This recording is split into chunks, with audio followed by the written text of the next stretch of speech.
सम्मानित भारतीय सम्राटों, मुल्क के मालिकों, आज मैं आपके बीच में एक ऐसी जानकारी लेकर के आया हूं जिसे अगर आपने सही से सुना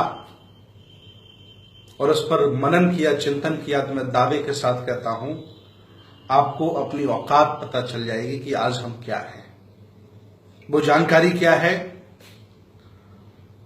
भारत स्वतंत्र होने से पहले यहां अंग्रेज शासन करते थे।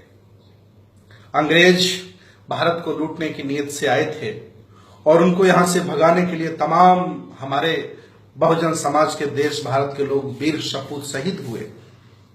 लेकिन एक पक्ष और है जिसका देश भारत में कभी चर्चा नहीं होती। वो पक्ष ये है कि देश भारत के बहुजनों को अंग्रेजों ने क्या दिया। आज मैं यही चर्चा आपके बीच में करने वाला हूं कि देश भारत के जो बहुजन हैं उनको अंग्रेजों ने क्या दिया। तो नंबर एक, क्या दिया अंग्रेजों ने, ध्यान दें। और अगर वो न दिया होता तो आज आपकी स्थिति क्या होती, आपकी औकात क्या होती, ये सुनने और जानने की बात है। नंबर एक, अंग्रेजों ने 1795 में अधिनियम नंबर 11 बनाकर देश भारत के शूद्रों को, बहुजनों को संपत्ति रखने का अधिकार दिया। अंग्रेजों से पहले और भी बहुत लोग थे जो देश भारत को लूट रहे थे। कभी भी इस देश भारत के मनवादी लोगों ने उनका विरोध नहीं किया, क्योंकि उनके ब्राह्मणवादी व्यवस्था को उन्होंने छेड़ा छाड़ा नहीं था। अंग्रेजों ने पहली बार छेड़ा तो अंग्रेजों के खिलाफ आंदोलन शुरू किया सब लोगों ने मिलकर के। पहला क्या, अंग्रेजों ने 1795 में अधिनियम नंबर 11 बनाकर शूद्रों को संपत्ति रखने का अधिकार दिया। नंबर दो, 1773 में ईस्ट इंडिया कंपनी ने रेगुलेटिंग एक्ट पास किया जिसमें न्याय व्यवस्था समानता पर आधारित की। 16 मई 1975 को इसी कानून द्वारा बंगाल के एक सामंती ब्राह्मण नंद कुमार देव को फांसी हुई। इससे पहले ब्राह्मण अवैध था, कुछ भी करे उसको कोई सजा नहीं थी। लेकिन अंग्रेजों ने एक ऐसा कानून बनाया जिसमें न्याय समानता के आधार पर रखा। नंबर दो हो गया। नंबर तीन, 1804 में अधिनियम नंबर 3 बनाकर कन्या हत्या पर रोक लगाई। अंग्रेजों ने लगाई। लड़कियों के पैदा होते ही तालू में अफीम चिपकाकर, मां के स्तन पर धतूरे का लेप लगाकर या गड्ढा बनाकर उसमें दूध डालकर डुबोकर मार दिया जाता था। ये कन्या हत्या पहले बहुत होती थी। अंग्रेजों ने कानून बनाया और उस पर रोक लगाई। नंबर 4, 1813 में ब्रिटिश सरकार ने कानून बनाकर शिक्षा ग्रहण करने का सभी जाति व धर्मों के लोगों को अधिकार दिया। कितनी बड़ी बात है, सभी जाति और धर्मों के लोगों को शिक्षा ग्रहण करने का एक कानून बनाया, नियम बना दिया। नंबर 5, 1813 में दास प्रथा का अंत का कानून भी अंग्रेजों ने बनाया। नंबर 6, 1817 में समान नागरिक संहिता कानून बनाया। 1817 के पहले सजा का प्रावधान वर्ण के आधार पर था। ब्राह्मणों को कोई सजा नहीं होती थी और शूद्रों को कठोर दंड दिया जाता था। अंग्रेजों ने सजा का जो प्रावधान था वो समान कर दिया। नंबर 7, 1819 में अधिनियम नंबर 7 बनाया। ब्राह्मणों द्वारा शूद्रों की स्त्रियों को शुद्धिकरण किया जाता था। शुद्धिकरण कैसा था बताइए? आज अगर ऐसा हो तो क्या लोग सोचेंगे, क्या दुनिया हमारी रह जाएगी? वो शुद्धिकरण सुन लीजिए। शूद्रों की शादी होने पर दुल्हन को अपने यानी दूल्हे के घर न जाकर कम से कम 3 दिन 3 रात ब्राह्मणों के घर पर शारीरिक सेवा देनी पड़ती थी। इसका विरोध कर अंग्रेजों ने कानून बनाया कि ऐसा अब नहीं हो सकता है। विचार करिए कितनी बड़ी बात है। अगर आज ऐसा हो तो क्या दशा होगी देश के बहुजनों की। आगे देखें अंग्रेजों ने बहुजनों को क्या दिया।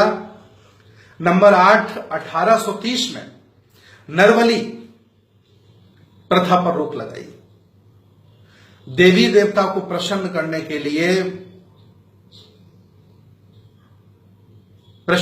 के लिए शुद्ध स्त्री व पुरुषों को दोनों को मंदिर में सिर्फ पटक पटक करके मार दिया जाता था और काट करके उनके सामने उनको प्रसन्न करने के लिए प्रस्तुत कर दिया जाता था। नरबली पर भी अंग्रेजों ने रोक लगाई। नंबर 9, 1833 में अधिनियम 87 द्वारा सरकारी सेवा में भेदभाव रोक दिया, अर्थात योग्यता के आधार पर किसी भी भारतीय के जन्म स्थान, धर्म, जाति या रंग के आधार पर पद से वंचित नहीं रखा जा सकता। ये नियम अंग्रेजों ने बनाया। नियम नंबर 10, 1834 में पहला भारतीय विधि आयोग गठन हुआ। कानून बनाने की व्यवस्था जाति, वर्ण, धर्म, क्षेत्र की भावना से उठकर आयोग का प्रमुख उद्देश्य था। नंबर 11, 1835 में प्रथम पुत्र को गंगा दान पर रोक लगाई। ऐसा होता था कि पहला पुत्र होता था वो गंगा को दान कर दिया जाता था। शूद्रों के घर यदि पहला बच्चा लड़का पैदा हुआ है तो उसे गंगा में फेंक देना पड़ता था।